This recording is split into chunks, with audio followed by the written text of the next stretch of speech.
Well, this morning, President Joe Biden is insisting that he is still up for continuing his bid for the White House. Now, this is despite the latest blunders that he made during a speech, an hour-long news conference at the end of the NATO Summit. Now, more than a dozen House Democrats are getting ready to issue statements in the next 48 hours calling for the president to pull out.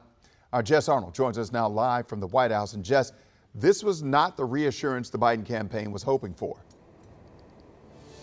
Yeah, not quite, Wisdom. That's definitely something that you could say. Now, while he listed a number of accomplishments that happened this week at the NATO Summit, I would say the majority of the questions that reporters asked in that press conference afterward had to do about whether or not President Biden planned to stay in this race. And that came especially after some flubs, like when he went to introduce Ukrainian President Volodymyr Zelensky. Take a listen.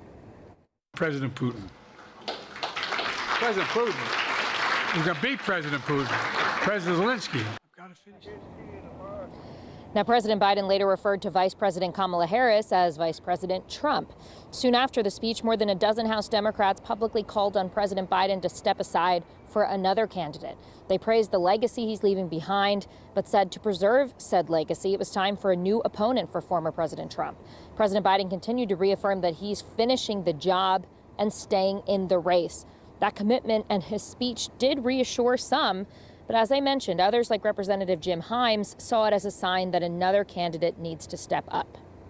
I think he convinced a lot of people he should stay in the race. In the next 96 hours, perhaps, is the moment to set aside the poetry, the loyalty and the love, and ask yourself a hard question, which is, are you sure he's going to win?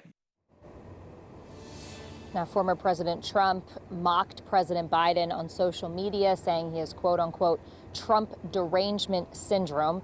Now, throughout the rest of the day, we are expecting more congressional Democrats to call on President Biden to step aside out of this presidential race. So we'll have to see what their statements include. Wisdom. All right, Jess Arnold reporting.